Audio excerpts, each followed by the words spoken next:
Ассалаумалейкум жігіттер. Бізде қазір Гранд автокөлігі. Бұл көліктің проблемасы бізде алдымен қазір кілт ашқан кезде ештеңе жоқ. Зажигание аштым мен.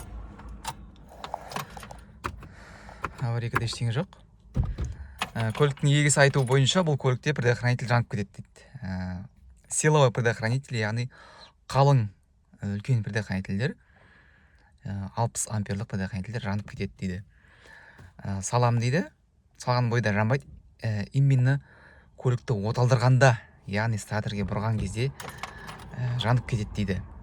Ауыстырып аламын, кейде жанады, кейде жанбайды дейді. Осыны қазір қарайтын боламыз. Қазір бізде мысалы зажигание ашық тұр.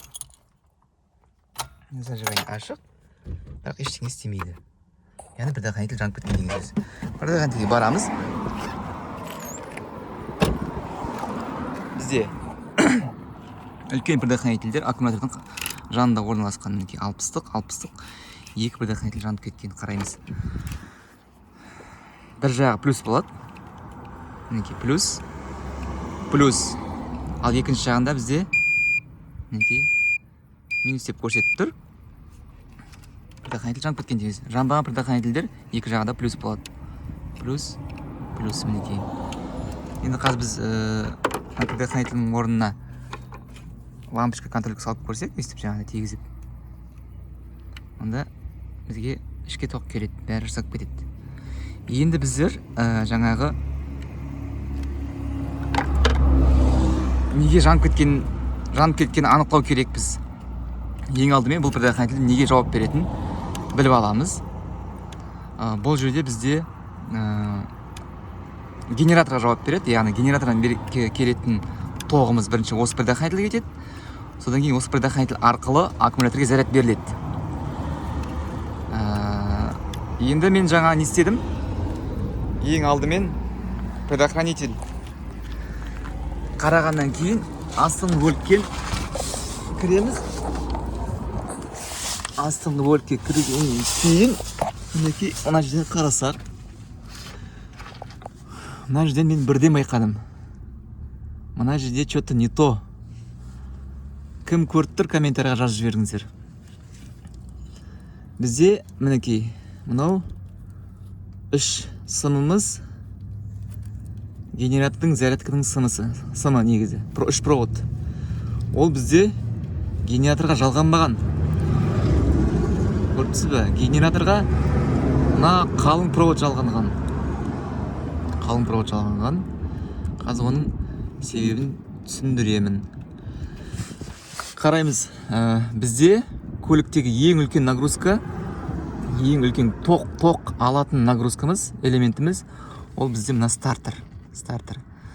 Стартерге әрдайым осындай қалың провод жүреді. Плюс аккумуляторның плюсінен алады. Стартер айналған уақытта тікелей аккумулятордан қалың проводпен күш алады. Бізде қазір генераторға жалғап қойған ол тоқты, қоңырды. Ал стартерге мына үшеуін жалғап қойған. Демек, ол не деген сөз? Бізде стартер қойған уақытта мына тоқ тоже аккумуляторға жалғанып тұр ғой. Осы тоқтан тоқ алып стартер айналады. Бірақ та мына тоқ 60 ампер тоқ өткізетін болғандықтан, және де бойында 60-тық предохранитель тұрғандықтан стартердің нагрузкасына шыдамайды. Түсінікті ғой, Демек, мына проводтарды ауыстырып алған деген сөз. Стартер үлкен нагрузка, ол стартер айналған уақытта 500-600 ампер нагрузка алады. Сол уақытта мына 50-60-тық предохранитель шыдамай кетеді. Демек, стартер мен генератордың проводтарын орындарын ауыстырып алған деген сөз. Қазір енді орнына қоямыз. Генераторға кеткен мына қалың проводты стартерге өз орнына, ал мына зарядтың проводтардың генераторға өз орнына салып қоямыз. Сол кезде бізде барлығы істейді. Стартер кезінде өзінің тоғынан күш алады.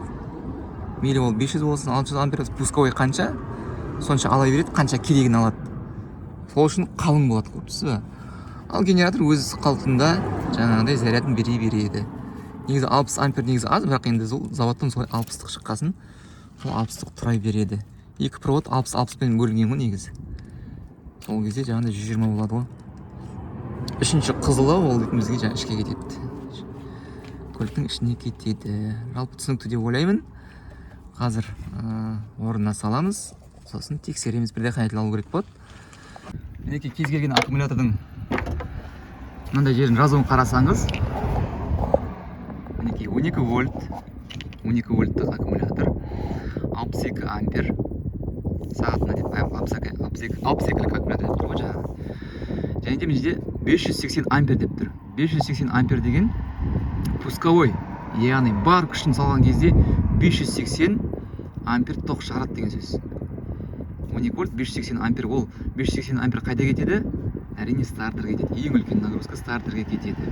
Салмағы 16-4 кг максимум. Сондықтан бізде 580 тоқ шыққан кезде ампер 60 амперлық предохранитель шыдамай кетеді. Сондықтан көліктің егесі айтады, именно оталдырған кезде жанып кетеді дейді. Сол информация бізге маңызды болды.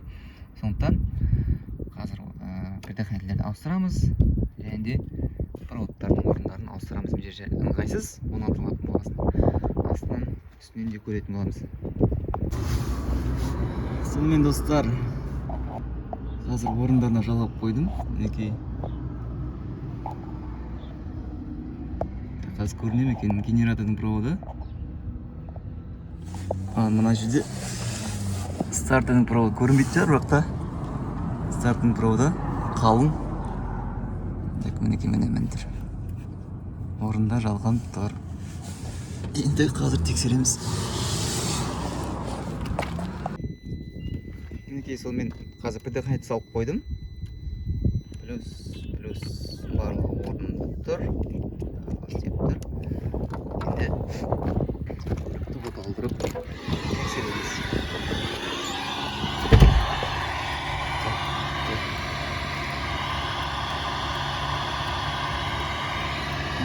Солай жасады. Мынаны түсінетіндер бар ма? Солай бастады.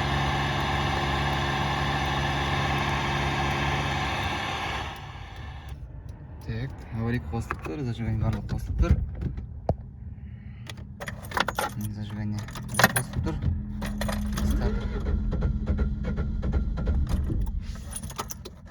Стартып көлігіміз оталды.